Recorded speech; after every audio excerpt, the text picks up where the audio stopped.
This happened a few months ago. I was 34 and had just moved to a quiet neighborhood.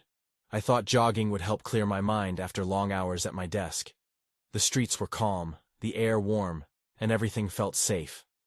Little did I know how wrong that would turn out to be. On my first jog, I glanced down a shadowy street and saw a figure at the end. It stood there, perfectly still. I thought it was just a neighbor or maybe a statue. I didn't dwell on it as I kept going, but I felt a strange chill down my spine. Something about the figure just didn't feel right, and I didn't look back. Over the next few weeks, things got even stranger. Each evening, I sensed something off. One night, I ran down my usual path and noticed an old house with a flickering porch light. It blinked like it wanted to tell me to stay away. I felt a prickle of unease but kept running. Then I heard footsteps behind me. I spun around, but the street was empty. Instinct kicked in, and I quickened my pace. The next week, it happened again. I was on my jog when I noticed a figure watching from a window. The curtains shifted, as if someone was pulling them back just enough to peek out. I couldn't see the face clearly, but it sent waves of fear through me. This wasn't the kind of neighborhood where you felt watched. Each night after that, I felt those same eyes on me. I started to wonder if I was imagining it all. Running began to feel like a chore. I would tell myself I was overthinking it, but every night I felt more uneasy. It was like I could sense someone was behind me, always close, but never seen. I wanted to shake off the feeling, but it lingered. Then one evening I stopped in front of that shadowy street again. I took a deep breath and looked down the road. The figure stood there, unmoving, just like before. I felt my heart racing and I wanted to run away, but I stood there a moment longer, frozen in place. Then I turned and bolted home. When I got to my front window, I peeked outside. The street was quiet, yet I couldn't get rid of the feeling that I wasn't alone. I wanted to convince myself it was nothing but fatigue. Yet I thought about all those times I sensed I was being watched. My heart raced each time I jogged. That night, I decided to keep running, even though I felt terrified. On one of my runs, I heard a soft whisper behind me. I froze and turned around, but there was nobody there, just the hollow sound of the wind. I started running back home. The whispers, the eyes, they haunt me. I still jog, but I can't help looking over my shoulder. One night, as I ran past that house, I felt the darkness close in. Something told me I wasn't safe, and I didn't know why. I couldn't shake the feeling that I was still being watched. That night was different. I woke up in a cold sweat, the sound of the whisper still echoing in my mind. I lay in bed, staring at the ceiling, trying to rationalize it. Maybe it was just the wind. Perhaps it was my imagination running wild. But deep down, I knew something was wrong. The next evening, I decided to change my jogging routine. Instead of my usual route, I took a side street I hadn't explored yet. I figured the change would shake off some of the fear. As I jogged, I felt a little better, but my unease was still lurking. That street had a different vibe. The houses were older, the gardens overgrown. I felt an odd heaviness in the air that made me uncomfortable. Yet, I pushed through, trying not to let my fears take over. Halfway down the street, I saw a figure standing at the end of the road again. It was a man, dressed in dark clothing, hands tucked into his pockets. He wasn't just standing still this time. He was facing my direction. My heart raced as I slowed to a stop. I hesitated. Was he watching me? The memories of the figure from the shadowy street flashed in my mind. I stood frozen, trying to gauge his intentions, wondering if I should turn back. Then, to my horror, he raised his head slightly. I couldn't see his face, but I felt the weight of his gaze on me. "Hey," he called out, his voice low but carrying through the quiet street. "You lost?" The question hung heavily in the air. I shook my head, even though he couldn't see me, and started backing away. "No, I'm just jogging," I replied, my voice shaky. Without breaking eye contact, he took a single step forward. "You shouldn't be out here alone. It's not safe," he said. Then he merely stood there, watching me. I turned and began running back the way I came, my heartbeat echoing in my ears. I risked a glance back, and to my relief he hadn't followed. But I could still feel his presence weighing on my back like a ghost. When I got home, the sense of safety I usually felt crumbled. I closed the door and locked it, tossing the bolt as if that would keep everything at bay. I leaned against the wall, breathing heavily. This was turning into more than just a bad feeling. Somehow, I was surrounded by a darkness I couldn't understand. Later that night, I decided to search online for anything strange happening in the neighborhood. I couldn't shake the feeling that something was definitely off. With each click of the keyboard, I hoped to find a rational explanation. But what I found only deepened my concern. Someone had reported a series of odd sightings in the area over the last few months. The same old deserted house I'd seen with the flickering porch light had become a subject of discussion. They described a figure watching from the windows. A tall man, always dressed in dark clothing. As I read through the posts, chills crept over me. Then I saw a new reply. "Be careful running at night. You're not the first to feel watched." That statement made my blood run cold. I felt trapped within my own neighborhood. Who was the man? And why did I feel like I was being drawn into something far more sinister than I could comprehend? I shut down my computer, my heart pounding against my chest as I glanced nervously towards the window. That's when I saw it. Something moved outside. My hands trembled as I pressed my forehead against the cool glass of the window, straining to see what had just moved outside. I squinted, heart racing, trying to catch a glimpse of the shadowy figure. The streetlight flickered, casting an eerie glow over the sidewalk. Then, just as quickly as it had appeared, the movement was gone. I felt a wave of nausea wash over me. Was it the man I'd seen before, or something else? I stepped back from the window, nearly stumbling over the coffee table. I needed to calm down, but couldn't shake the feeling of being watched. Suddenly, I remembered the flashlight I kept in the kitchen drawer. Maybe if I shone it outside, I'd scare away whatever was lurking in the dark. I grabbed it and slowly walked back to the window, peeking through the blinds. Nothing seemed out of place. I flicked the flashlight on and directed the beam toward the garden. As I scanned the area, I caught a glimpse of something reflecting the light, a pair of eyes, low to the ground, staring right at me from behind a bush. My breath hitched and I nearly dropped the flashlight. The eyes blinked, and then were gone. Panic surged through my veins. What was out there? I hurriedly backed away and ran to lock the back door, double-checking the deadbolt. My heart was like a drum, battering against my chest. I wanted to call someone, anyone, but who could help when I wasn't even sure what was going on? I thought about the man in the dark clothing again. I remembered his warning. It's not safe. My mind raced through all the strange things I had read online. Was it all connected? Was this a game to him? Or worse, was he the one behind the reports I read about? As the minutes crawled by, I felt more trapped. My phone buzzed, a text from my friend inviting me to watch a movie. It felt like a lifeline. I considered accepting, but what if I went outside and ran into the man again? Or worse, what if he was waiting for me?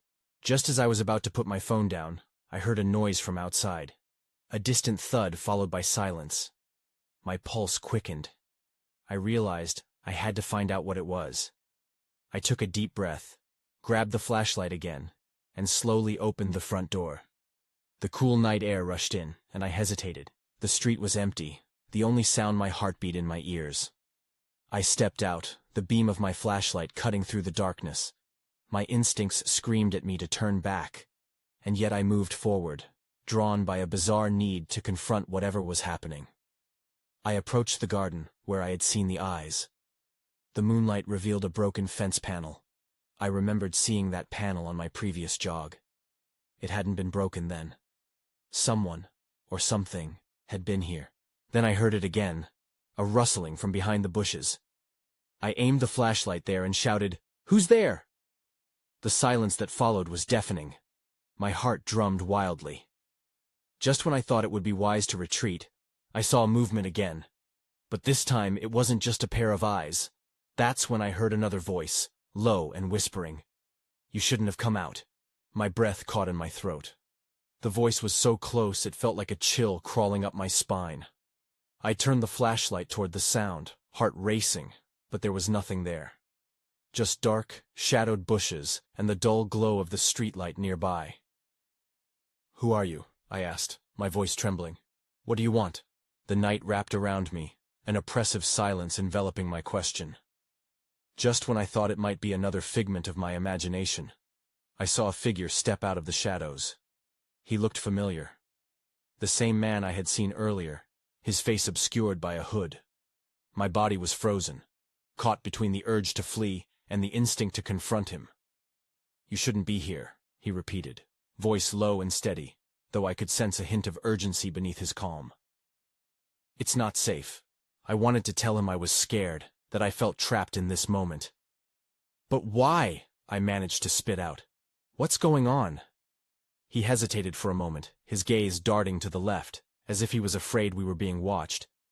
You need to go inside. They're close. Who's close? My pulse thundered in my ears.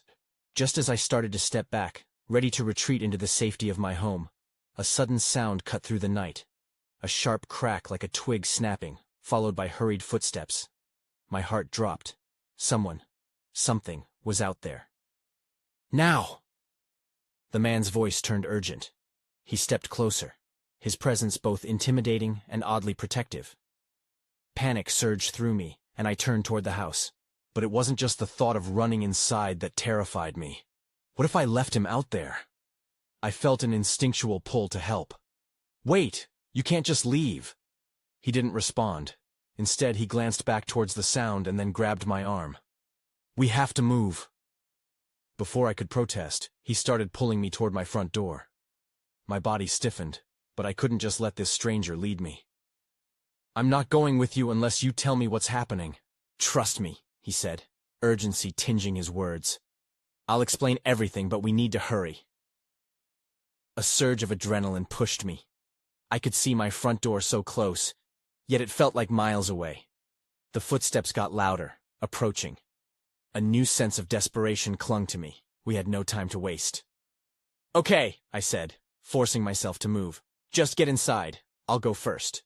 I reached for the door, fumbling with the handle. The moment I turned it, the distant sound of laughter echoed from the street, a jarring contrast to our panic. Something twisted in my gut. As I stepped inside, I felt relief wash over me. But that quickly changed to dread when I turned to see him standing at the threshold, eyes wide with fear. You shouldn't have come out, he repeated. Before I could ask him again what he meant, the door slammed shut. My heart raced again, but this time it was fueled by confusion. What is happening? Who are they? The room felt smaller, the walls closing in. I backed away from the door, almost thinking it would offer a way out if I opened it. That's when I heard a voice, cold and unyielding, from the other side. Let us in. I pressed my back against the door, heart pounding. The voice on the other side was eerie, sending shivers down my spine. Let us in, it repeated, and I could barely breathe. My mind raced, searching for answers but finding nothing but dread. My first instinct was to seek out the man who had brought me inside. Where had he gone? I turned around, glancing frantically around the dimly lit living room. My eyes fell on the window. Was he out there? I could barely see what lay beyond the glass, the darkness thick outside. Who is it? I called out, trying to sound braver than I felt.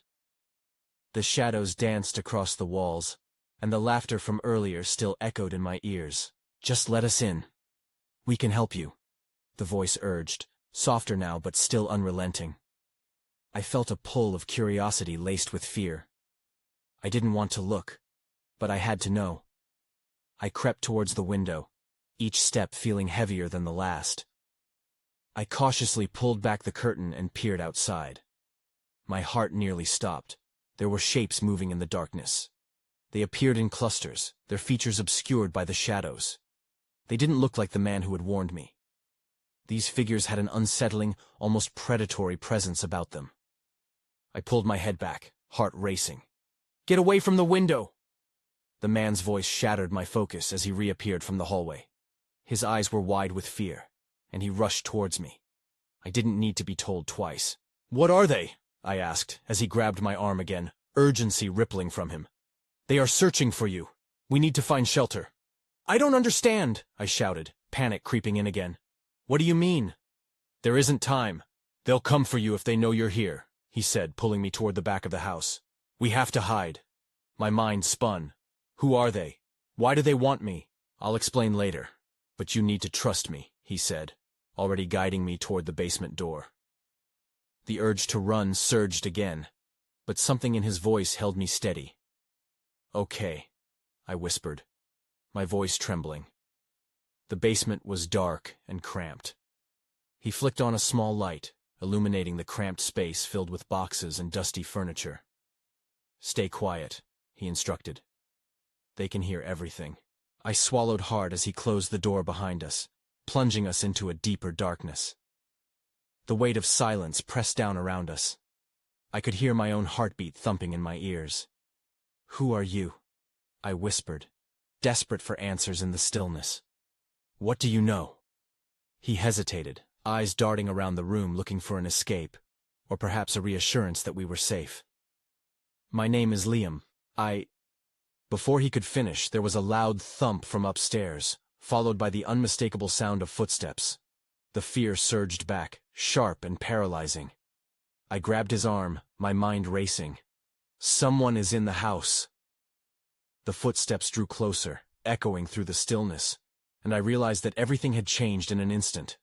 The footsteps stopped suddenly, causing my breath to hitch. I exchanged panicked glances with Liam, who looked as if he were trying to outrun his own thoughts. "We can't stay here," he whispered. "We need to move." "Where?" I asked, my voice barely above a whisper. "What about the door? What if they hear us?" Liam's face tightened, and he glanced toward the staircase. "They might already know we're down here. We need to find another way out." He moved, scanning the cramped space for an alternative. I held my breath, straining to hear any sound from above. The silence was awful, punctuated only by the rapid beating of my heart. In that stillness, I caught sight of a small window near the far wall. It was barely larger than my head, but it might be our only escape. "Over there!" I pointed, hope flaring for the first time. Liam rushed toward the window, his determination palpable. "I can lift you up," he said. "You can squeeze through? Then I'll follow." "Are you sure?" I hesitated, glancing between him and the slowly creeping shadow of the door.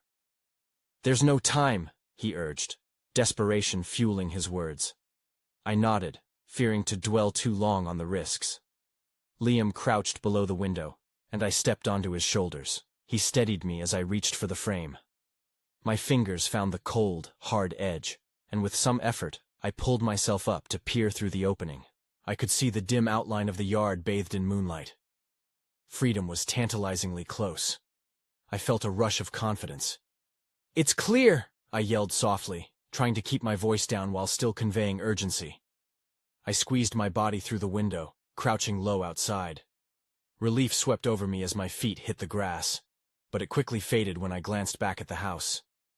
"Come on," I urged Liam, who was now looking large and awkward trying to fit through. Suddenly, a loud crash echoed from above, followed by shouting.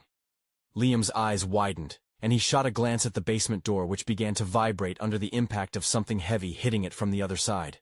"Now!" I called, panic rising in my throat. With a final push, he freed himself from the window and landed beside me. We stumbled into the shadows beneath the trees at the edge of the yard. My heart raced as I turned toward the house once more, fear now a tangible weight. "Where do we go?" I asked, urgency thick in my voice. "Follow me," he said. But before we could take a step, a loud bang filled the air. The front door burst open, and silhouettes spilled out, moving with a predatory grace, scanning the ground like wolves on a hunt. I felt my blood run cold. Liam pulled me back deeper into the trees, urging me to stay silent as he led us further into the cover of darkness. That's when I knew it was more than just a house, I thought, dread pooling in my stomach. I didn't understand what we were up against, but I could feel it closing in. We moved swiftly, trying to remain unseen as the figures scattered around the yard, their voices crystallizing in the night air. Every instinct screamed at me to run, but I stayed close to Liam, trusting that he had a plan. Then, just ahead, I spotted a flicker of light breaking through the trees, and a new sense of fear crept in. What lay beyond that light? I hesitated, gripping Liam's arm. What if it's a trap? He turned to me, his eyes fierce with determination. We have to find out. We don't have anywhere else to go. And with that, we dashed toward the light, fear and adrenaline propelling us into the unknown. The flickering light drew us in, almost like a beacon. Beneath the branches we moved cautiously, slinking toward what felt like a strange sanctuary. I didn't like the way the shadows danced, but it was better than the chaos behind us. As we crept closer, I saw that the light came from a small clearing. An old lamp stood at the center, casting a warm glow that felt strangely out of place. Around it was an assortment of broken furniture and discarded items piled haphazardly, almost like a shrine. "What is this place?" I whispered, grappling with a mix of confusion and concern. "I don't know," Liam replied, his voice low. "But something's off." From the edges of the clearing, the trees seemed to lean in, branches twisting like gnarled fingers. There was a chill in the air, and I shivered, not just from the cold. A low hum began to rise, resonating through the space like a heartbeat. It was unsettling and familiar all at once. "That noise," I murmured, focused on its pattern. It wasn't random. It felt deliberate. Liam stiffened. "We shouldn't be here," he said, his eyes scanning the clearing. "Let's keep moving." But just as we turned to retreat, something caught my eye. A tattered sign was half buried beneath the debris. I couldn't make out the words, but I felt an odd tug of curiosity. I bent down, brushing away the dirt and grime. Then, I saw it. "Alderwood Park," I read aloud, confusion knitting my brow. "I remember this place from childhood. We used to go there on weekends to ride our bikes." "That's not far from here," Liam said, looking between the sign and me. "But I thought it was closed down. There were rumors about it being haunted." I scoffed, but I felt my heart skip a beat. "Rumors? You mean like—" Liam cut me off, a frown etching deeper on his face. "Look, we don't have time for ghost stories. We need to get away from here." The humming intensified, vibrating in my bones. I could feel it pulling at me, distracting me from the danger. "What if we need to find answers?" I asked, a strange bravado filling my voice.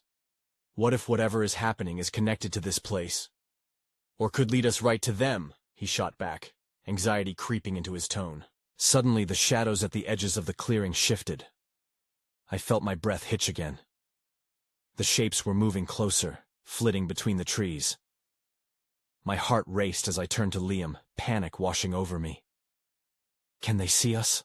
I whispered, clutching his arm tightly. Liam's expression turned grim.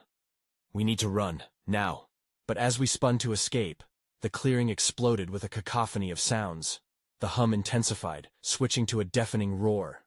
The light from the lamp flickered violently, revealing twisted faces within the shadows. Fear constricted my throat as I realized we had become more than just witnesses. Then everything went dark. I gasped as darkness swallowed me whole. I could no longer see the glimmer of the lamp, or even Liam beside me. Panic surged. I reached out blindly, heart racing, my fingers brushing against a cold, unfamiliar surface. "Liam?" My voice trembled, barely breaking through the overwhelming silence that followed the roar. There was no answer, just the weight of the night pressing down. I took a step, disoriented, each footfall muffled by a thick layer of damp earth. "Liam!" I called again, desperation creeping in. The air felt electric, heavy with something I couldn't name. I took another step forward, trying to keep my breathing steady while listening for any sound. And then, faintly, I heard it. The hum again, but softer now, almost whispering. It entwined itself around me, familiar, yet unsettling. I followed it, instinctively knowing it had to lead to Liam. Suddenly, my foot caught on something and I stumbled, crashing to the ground. Dirt dug into my palms as I reached out to catch myself. I pushed myself up, shaking off the shock and the dirt, but then I froze. There, barely illuminated by a sliver of moonlight, was the same tattered sign I had seen before. Alderwood Park. My heart raced as a sense of dread washed over me. Before I could process it, a figure stepped into my line of sight. A tall, shadowy silhouette that shifted in the dimness. The distraction was disorienting.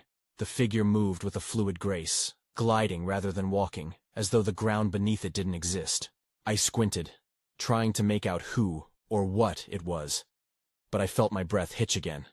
A pang of recognition twisted in my gut. "Liam?" I croaked. But the figure didn't respond. Instead, it turned slightly, revealing a face that chilled me. A gaunt expression with hollow eyes that seemed to drink in the light. It beckoned, fingers elongated and claw-like, twisting in a silent invitation. My instincts screamed at me to run, but rooted to the spot, I felt paralyzed. "Get away from it!" A voice broke through the shadows, harsh and urgent. I whipped around to see Liam emerging from the dark, lunging toward me, eyes wide with terror. He reached for me, grabbing my arm and pulling me back just as the figure lunged forward. We stumbled back together, the air crackling with a fierce intensity. "Run!" Liam shouted, and this time I didn't hesitate. We turned, tearing through the underbrush, the trees whipping by us like angry spirits. But as we fled, that haunting humming morphed into laughter.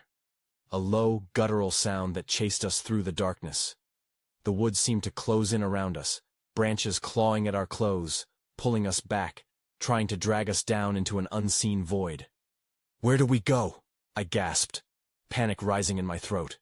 "Just keep moving. We can't stop," Liam shouted back, his voice frantic. But as we raced deeper into the woods, I couldn't shake the feeling we were being funneled towards something waiting just ahead. Then, as a burst of light erupted around us, I found myself wishing we had never come here in the first place. Then I heard it again. A new sound, one that sent chills racing down my spine. A low, melodic singing, almost familiar, calling out from the depths of darkness. We crashed through the trees, adrenaline propelling us forward. The singing intensified, wrapping around us like a cold embrace. I glanced at Liam, his face pale, his eyes darting as if searching for the source of that haunting tune. I couldn't help but wonder if our fate was somehow entwined with the melody, echoing through the darkness. "Where is that coming from?" I panted, trying to catch my breath as we stumbled through underbrush. Each step felt heavier, more labored, like the woods were conspiring against us. "I don't know," Liam replied, his voice cracking. "We can't stop. Just trust me." He led me to the right, pulling me toward the sound. It twisted my stomach, a sweet lure that made me forget my fear, if only for a moment. Was it possible that something beautiful lay ahead? My instincts screamed otherwise, but curiosity bit hard. I shook my head, forcing myself to focus. Suddenly, a clearing opened up ahead, the trees parting as if they knew we needed an escape. We rushed into the moonlight, the brightness stark against the deep shadows we had left behind. I took a false sense of security as the singing faded, morphing into something softer, almost sweet. But then, in the middle of the clearing, I froze. My breath caught in my throat, and I tugged at Liam's arm to stop him. "Wait," I whispered, panic flooding my senses. In the center of the clearing stood a small bonfire, flickering ominously. Around it were figures, draped in dark cloaks, faces obscured by the hoods. They swayed gently, hands raised as if conducting the unseen choir. The melody was louder now, a mix of jubilant and mournful strains that sent a shiver down my spine. "Liam, we need to go back," I urged, my voice barely above a whisper. "This isn't right." Before he could reply, one of the cloaked figures turned. The air grew thicker, as if a storm brewed above us. Its face was hidden, but I could feel its gaze piercing through the fabric, locking onto me. Then, unexpectedly, the singing stopped. The silence fell around us, heavy and oppressive. "What do they want?" Liam breathed, eyes wide with disbelief. I shook my head, my pulse racing as I caught sight of something glinting in the firelight. A deep crimson stone, pulsing slowly like a heartbeat. It was set on an altar made of twisting roots and stones, looking almost like an offering. "That's it," I realized with a jolt. "They're waiting for something," or, just as the words left my mouth, the figures turned, their heads twitching like marionettes. I was caught in their collective gaze, a chill creeping up my spine. I felt heat building in the pit of my stomach, an inexplicable sense of doom.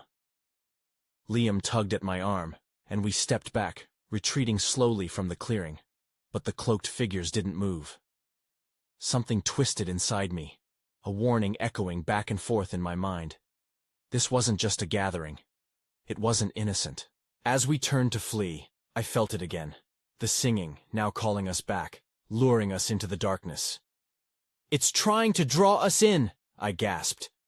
We ran, stumbling, tripping over roots, the laughter from the woods echoing behind us, louder now, almost mocking. Our only focus was to escape the clearing, the figures swaying under the moonlight like puppets waiting for their strings to be pulled. But just before we reached the tree line, I spared a glance back.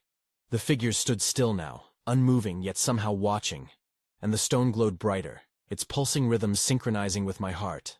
That's when I saw it.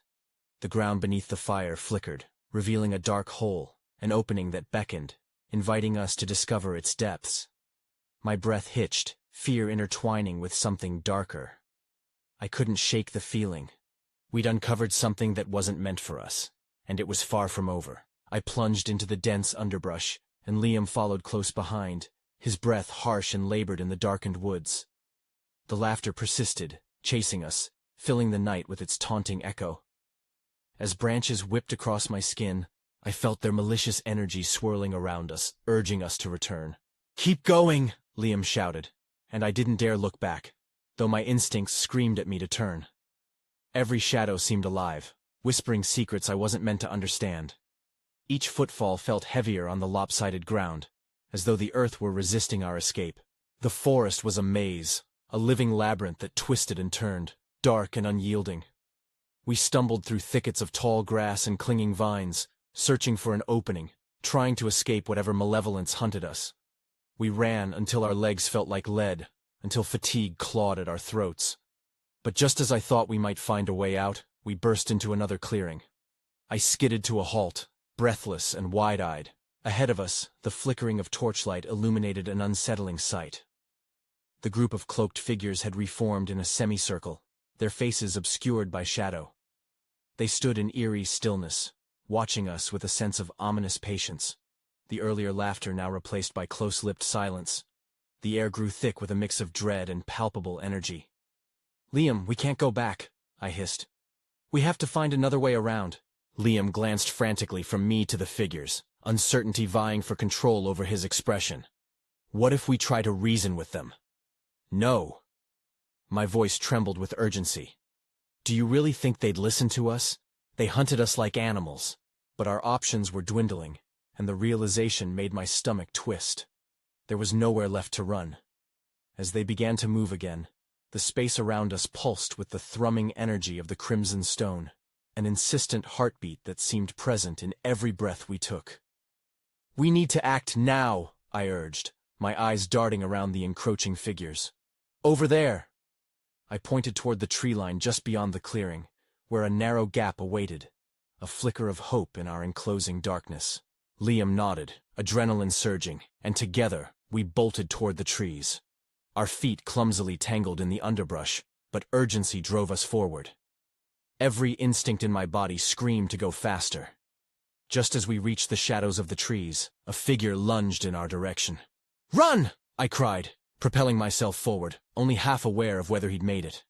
I didn't look back. Fear nipped at my heels, urging me onward. But then, in the chaos of movement, something tripped me. A root, perhaps. I fell hard, the ground coming up to meet my body. The impact knocked the breath from my lungs, and I grasped for air as everything grew quiet around me. "Get up!" Liam's voice pierced through the silence, near yet far. I blinked against the dark, and as I might have, should have, pushed myself up, a figure slipped into my line of vision. The cloaked figure loomed over me, its presence dark and imposing. Hands extended toward my gasping form like a predator approaching its prey. Terror gripped my chest. I fumbled to scrape backward, my heart racing wildly. "Liam!" I shouted, panic rising. "Run!" he screamed from the distance, but his voice dwindled as the shadows around me shifted. Then, just like that, the figure rippled, distorting into a more amorphous shape. The cold air surged, a sudden shift unbalancing the reality around me. I felt a strange pull, as if gravity had loosened its grip. And then, I was gone. The world shifting fluidly, colors melding together, sound fading into an ethereal hum. I closed my eyes against the disorientation, and when I opened them again, I found myself standing in the clearing once more. Everything was strangely still, though I could feel the weight of the figures watching. The fire flickered before me, and the pulsing stone beat like a heart, almost inviting. "Liam?" I whispered into the stillness, but there was no answer. I felt a creeping sense of dread, the weight of the moment pressing in on me. I turned slowly, searching for some sign of him, but the figures had dispersed into the surrounding darkness, leaving only the soft echo of their previous presence. An unsettling calm enveloped the clearing, as if everything were holding its breath, waiting for something to unfold. With nowhere left to turn, I stumbled toward the fire, entranced by the stone's glow. The connection was undeniable, like a thread weaving through my very being. I hesitated, guilt and fear twisting in my gut. Yet, a whisper echoed through my mind, urging me closer. "It's a trap," I reminded myself. "Do not get pulled in." But as the ground hummed beneath my feet, I felt it change, a shift in the air. The memories of what we had run from flickered in flashes, and then the vision of the cloaked figures returned. The question still lingered. Was it all real? Or was I merely caught in a waking nightmare? I stood at the threshold of understanding, but not knowing which path to take. As I stepped closer to the light of the fire, the shadows began to flicker around me, eerie and unsettling. I could feel something monstrous lurking just out of sight, waiting for me to make a choice. And with that choice, the answer to everything that had unfolded would remain shrouded forever in ambiguity. The truth between reality and something far darker, still unknown.